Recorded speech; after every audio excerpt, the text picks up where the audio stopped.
All right, so good morning and welcome to Connecting the Dots Student Enrollment Analytics at CHS. I don't actually have any slides today. There's actually 7 total, including an intro and a question. So, but I do have a lot of ground to cover, so we'll run through the intro really quickly and then jump directly into the dashboard demos, which is the fun part anyway. So my name is David Sullivan.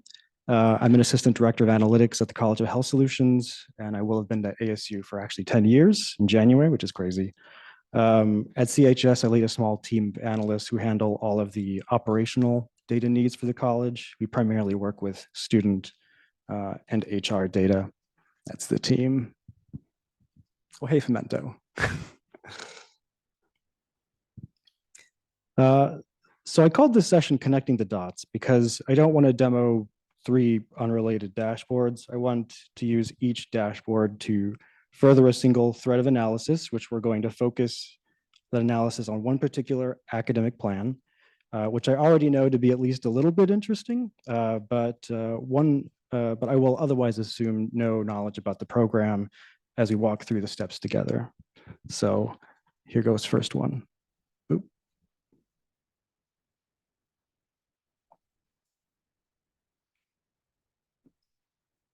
Good, it worked. Okay, so first up is the enrollment comparison report. This is a relatively simple dashboard that we've actually had for a while that compares enrollment for the current and upcoming semesters to prior semesters at the same point in time. Today, we're going to look at spring 2024. A fall semester would probably give us a lot more to look at and would be better for demo purposes, but I think using current information will make this feel more authentic.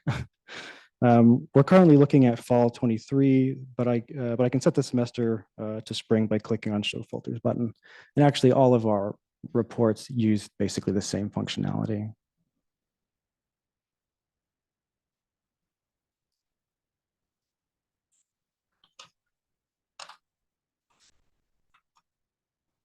So the most recent weekly snapshot for spring is week -9. You can actually see that, I think, down here. Yeah. Which as of spring 24 occurred on November 6th, earlier this week. And the report offers a few views with different levels of granularity. I'll just kind of click through them now and kind of give you a little description, and then we'll get back on script. So the first one is like admit type and campus. So this is just kind of looking at a really high level comparison of the prior year versus the current year. So it's really easy to kind of see what those changes look like. And then if you hover over it, you can see a breakdown a little further in the tooltip. Here's a view that compares the college versus ASU overall.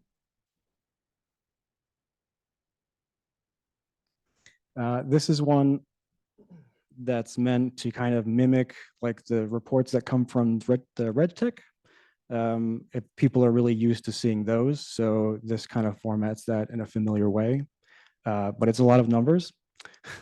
So it depends on what your preference is. Some people like a lot of numbers. But we're going to focus today on the program level view. And here we can quickly see how spring enrollment is doing for each academic plan compared to the same time last year. We have some plans that are enrolling many more students, so like these in the gold. We have some that are enrolling about the same, so in the middle, and then some that are enrolling fewer in the red. The specific plan we're going to look into today is medical studies, which, as you can see here, is currently up 12% for 89 students. My first question is probably going to be, is this an immersion program or is it being offered online? I can click the campus options using the dropdown, and then setting the filter to on campus, we can see, we actually do that.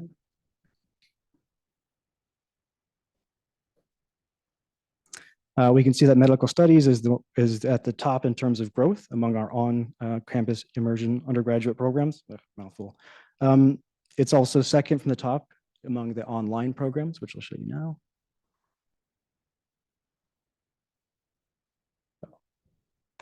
It's very small. There we go. So my next question is going to be whether this growth is limited mostly to newly enrolled students or students continuing from prior semesters.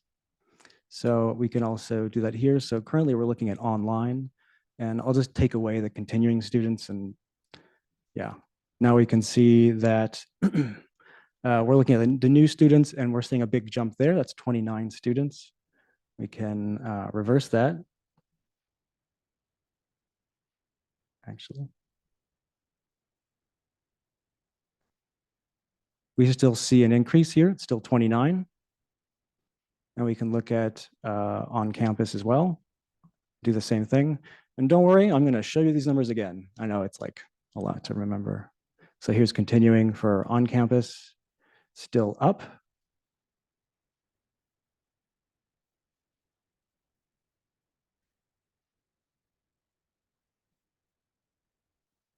And then a little bit less for on campus new. So we're only at 5 here.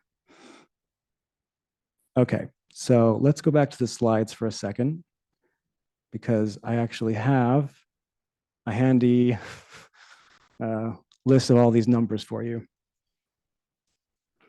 I've put them together on this slide, and we'll talk about this for a moment.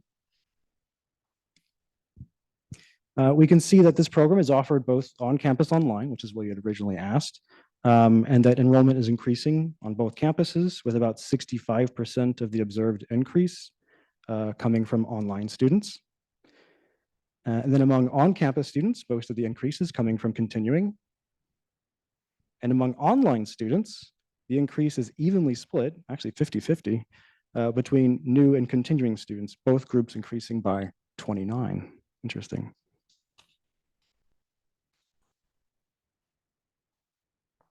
So what does that tell us? So first, we know that the number of new students joining the program has increased.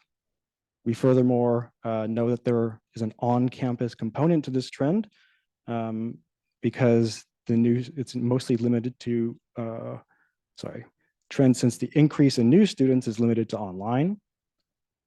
Second, we know that across the board, that is for both campuses, students in this program are continuing at a greater rate than they are leaving the program. In fact, total continuing enrollment increased by 55 students, which explains more than 60% of the observed increase of 89 students. We'll be investigating this particular enrollment behavior a little more using the other dashboards that follow, and then expanding upon those conclusions. All right. So we'll go to the admissions dashboard next.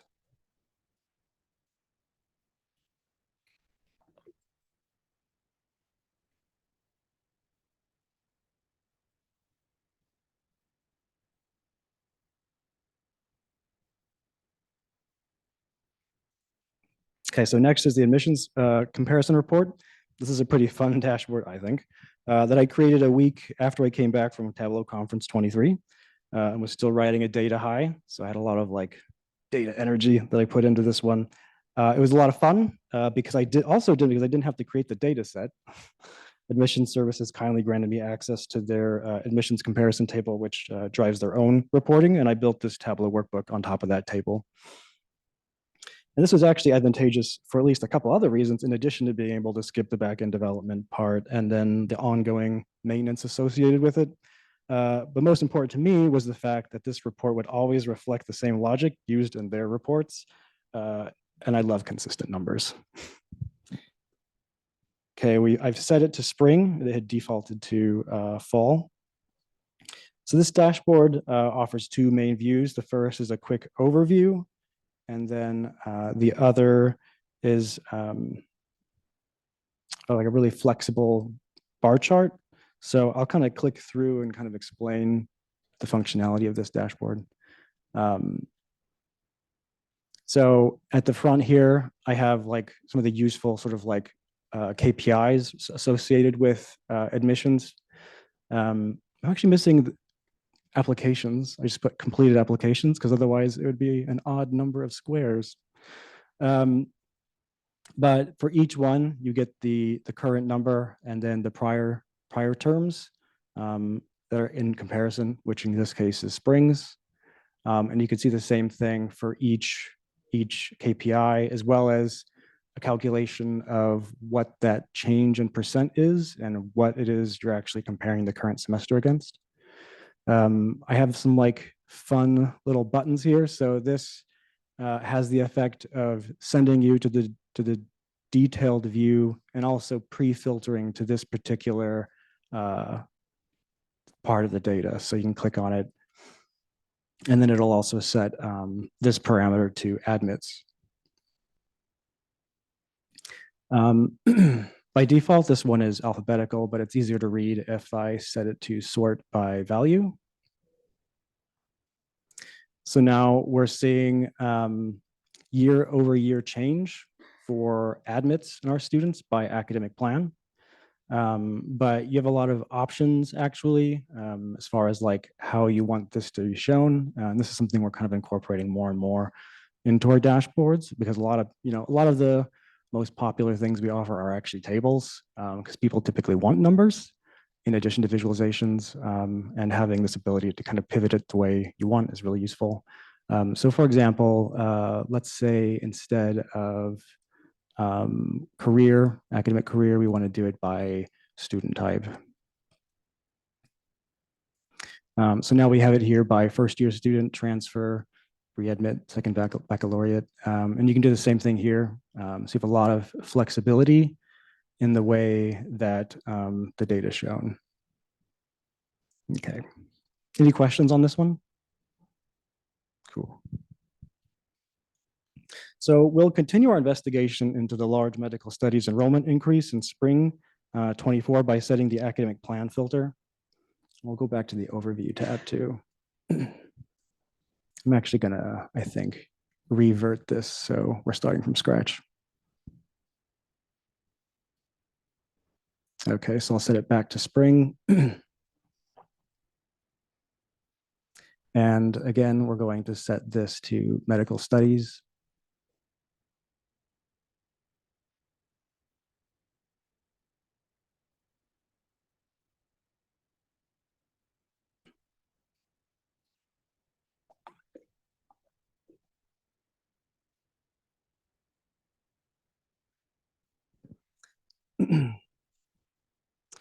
So without even applying any additional filters, we can already see that something is going on here. As this upcoming semester is the first spring with any significant application activity, heading to the detailed view, we can drill down even further by setting dimension 1 here to immersion online.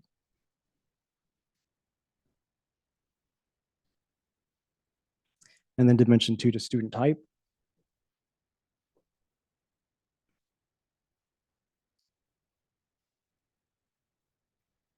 So now the reason for the difference is becoming clear. It looks like this might have been the first spring semester where the program was offered online, though apparently transfer apps are also up slightly on campus. We'll navigate to another report to confirm what we just kind of saw here.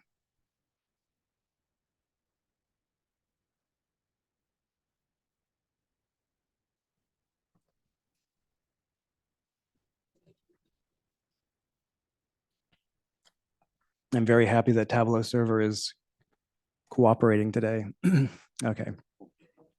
So I'm actually not going to go through this specific dashboard in a lot of detail.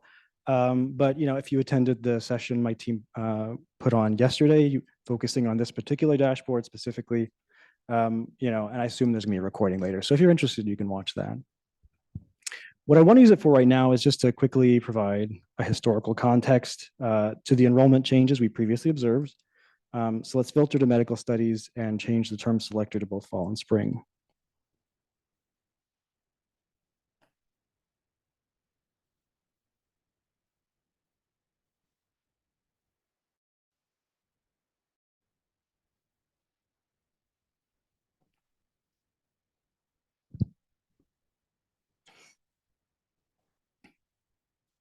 Here we see that although the program has long been offered on campus, um, online enrollment in the program only first occurred in fall 23, which now means we have kind of confirmed our answer to the first statement. New enrollment is up because as of fall 23, we started tapping into a different student population, i.e. online students. Okay, cool.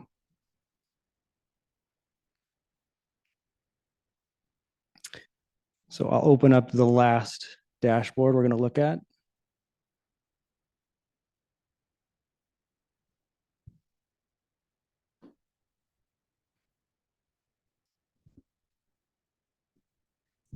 So the last one we're going to look at, I'm going to demo today, is the weekly persistence dashboard. This report is designed to track students from one fall semester into the next spring or fall semester. And it does this, as the name would aptly suggest, on a weekly basis. Each bar within the same persistence period is representing the same set of students, but their distribution changes over time. And so I'll kind of like describe what's going on here. So up at the top, and this is kind of like a pattern we have for all of our dashboards, really. We have like these top KPIs to kind of like summarize what's going on. And this always reflects the most recent persistence period available, which you can see is set currently to fall enrolled students, and then looking at their status in spring 24. We have a lot of history here, actually more history than I'm currently showing. So technically you could add more rows, but each row, let's add another fall to spring. So like that. Okay. So each row represents that persistence period. And so basically the way this works is that we're going to look at enrollment in that starting semester, and that's going to be our set of students we want to track into the next semester. And then for each week, we're going to see what their enrollment and degree completion status is in that week, and then determine the proportion of students within that category, which is what's driving the bar size. So currently, this is actually set to hold status, and I want to get to that one later. So we'll go to retention status first. So what you're seeing here is kind of a curve as students go from being enrolled in fall and then slowly enrolling into spring. And so it's interesting. There's a very different behavior between spring and fall, as you might expect. Spring tends to be like really smooth curve like this one. But as you go over time, this red are the students that have not enrolled. So those students that were enrolled. So in this case, this is fall 22 going into spring 23. So what we're seeing here is currently that this is over here, 81% of students that were enrolled in that fall are not yet enrolled in spring. And then that number obviously goes down as you get closer and closer to the start of the semester here at 0, and then census at 3. We are following the same thing here for fall 23 going into spring 24. Currently, that's 28% of the students who enrolled in fall are now enrolled in spring. Okay. I also have a few other views here, which I think are interesting, and then we'll go back to this one. And actually, I kind of feel like I've sort of scratched the surface on the usability of this information. But you can get an idea of what I'm talking about. So here's sort of like different key descriptors of like the counts of like the status of each student. And you can actually like choose your period over here as well as the weeks. Let's actually set it to -9, and then we'll get our new persistence period showing up. So this is all current information for those by academic plan and campus. Same thing here. I'll do this as well.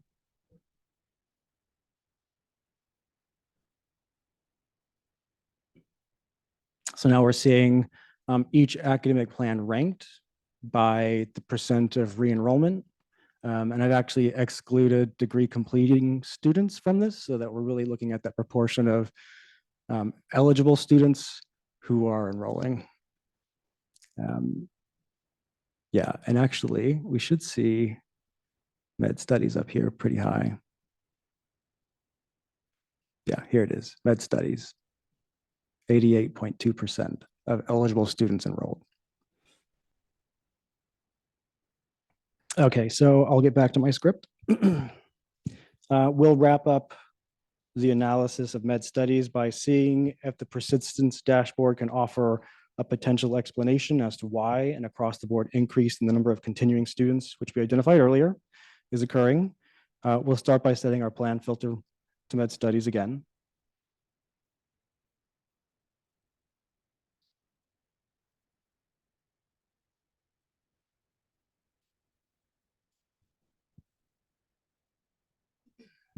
So we're currently looking at two persistence periods, fall 22 enrolled students with their status in spring 23 and fall 23 enrolled students with their status in spring 24. Looking at the most recent week, I'll highlight that so it's really obvious. We can see that the percentages of each category, it's a little small for you guys, so sorry, but we can see the percentages of each category comparing between the two periods is notably different. I'll just kind of compare those for you. So compared to fall to spring period, the prior fall to spring period, the percentage of students completing the degree decreased by 1.5 percentage points. And the percentage of students leaving the program who graduated without graduating also decreased by 4 points. And this has the effect of increasing the proportion of re-enrolling students re-enrolling in the spring by 5.5 percentage points. That change is roughly equivalent to retaining approximately 56 additional students. And this effect actually compares really nicely to the 55 additional continuing students that enrolled according to the enrollment comparison report, which we saw earlier. I think that was 55. But I should say that accounting for all of the inputs and outputs associated with continuing student enrollment is actually a lot more complicated than I've modeled here on the dashboard, but we've certainly identified like a plausible explanation for the observed enrollment change. And before I move on, I can also use the functionality of this dashboard to go a bit further, to add context. I'll change the view to hold status.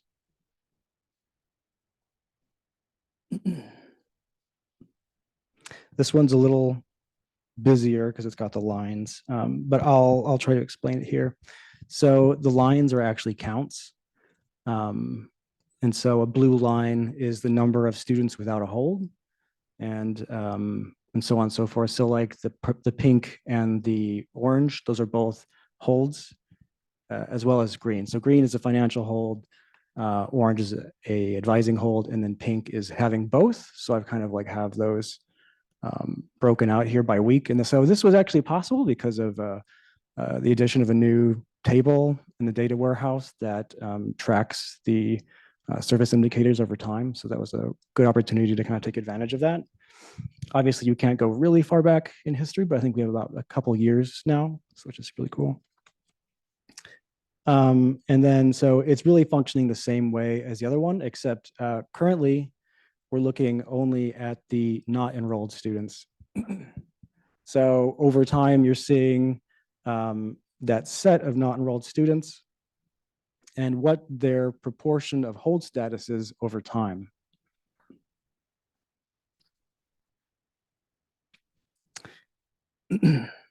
Okay, so blue indicates that the student has no enrollment hold, and the difference in the no hold group between the two persistence periods is 9 percentage points.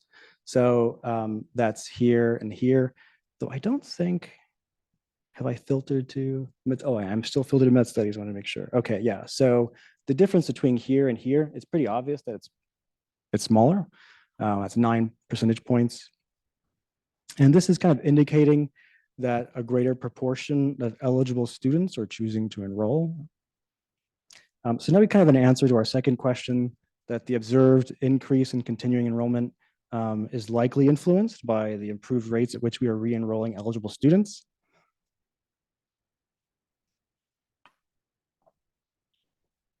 So the outlook for this program appears to be very positive, and this program is doing well. So while this program is doing well, you could certainly use the same kind of approach to clue into the ways in which a program might also be performing poorly. So we'll go to the next slide.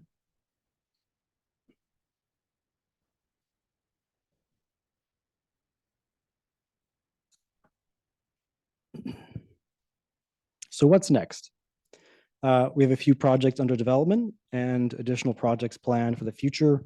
However, part of what this presentation was intended to demonstrate is that in addition to the usefulness of the different reports taken together, there's also a lot of friction inherent in the way that we've got them siloed. And by friction, I mean having to go from report to report to report and setting the same filters over and over again in order to paint that more complete overall picture of what's going on with, for example, a particular academic program. And educating and getting engagement from users is pretty challenging as it is, but expecting that they will interact with our reports this way is kind of a huge ask, and I think a limiting strategy for us. So we expect to continue developing more of these one-off projects. We actually consciously go about developing them so that it creates a data set which we could use later in other projects. So we're able to reuse the work. And so in the long term, we want to consolidate and connect pieces of each dashboard into a single report. So there might still be like a detailed persistence dashboard report, but another report will pull in pieces of that so that you can get these little bits of insights all in the same place. So an analysis like the one we did today would be simplified considerably. So that's actually the end of my presentation. So thank you for attending. I assume there are going to be questions, so feel free to shout those out. Yeah. First, wonderful. I love the design of your dashboards and functionality. Would you, in your, I think, admissions dashboard, when you're selecting the type of version of the report, is that a parameter? Those parameters you're doing? So which change? Sorry. I think it's in your admissions where you're switching between the type of or the version of the report. Are you talking about the different terms? Yeah, let me go ahead and open it. Oh, are you talking about the table? Okay, yeah. So those are actually, yes, they are parameters. I'll go ahead and look at those. Yeah, that's what I called them. Yeah, so these are parameters. So you make a selection and then there's another measure that's looking at the parameter and switches the measure being returned. Actually, there's a little kind of complication to it, especially if you want there to be a natural order to things, like maybe if you want undergrad first and then grad or something, and then depending on the alphabetical order of whatever your list is, that might be different. So I actually had to code the order I wanted each of these to be, so it's a little tedious, but in the end it works out really nicely. You can get things exactly the way you want them. And I actually I default it to not showing a sort by value because depending on the category, it'll end up repeating the row values on the left, which makes it kind of messy. But it is easier to read this way, so you can kind of see it the way it's adding these lines. But yeah, really useful this way. I do by default also remove the 0 values. And I think nulls maybe, but mainly just to keep it clean, so you're really only seeing those changes.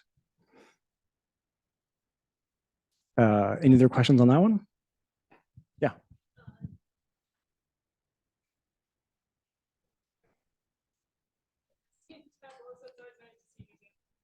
Yeah, of course. I'm always happy to share. Any other questions? Yeah. For this one, so the underlying data for this report is a table that's created by admission services. So it's in the AUDB database. Underneath there, I think they have an enterprise schema. So you can request access to that one if you wanted to build on top of it. You know, they'll tell you you can use it, but no promises. But I think it's actually really useful information. I like it presented this way. If it's easier for me to digest than maybe like a report builder.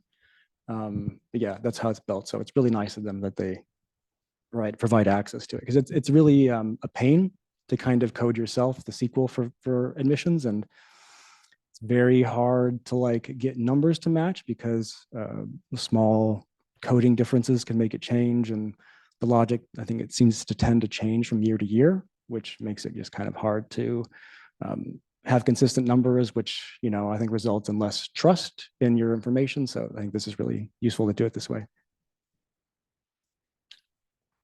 Other questions?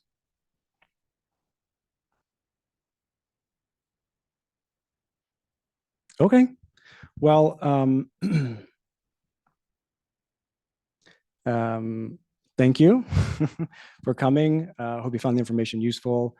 Like I said before, I like sharing. So if there's something here you wanted to see in more detail that this wasn't the right venue for it, you can reach out. My name is David Sullivan. It'll be on the agenda, obviously, the schedule. So you can always reach out, and I'm always happy to kind of share either over Zoom or even files if that's what you want. Yeah, I'm all about sharing. Thank you.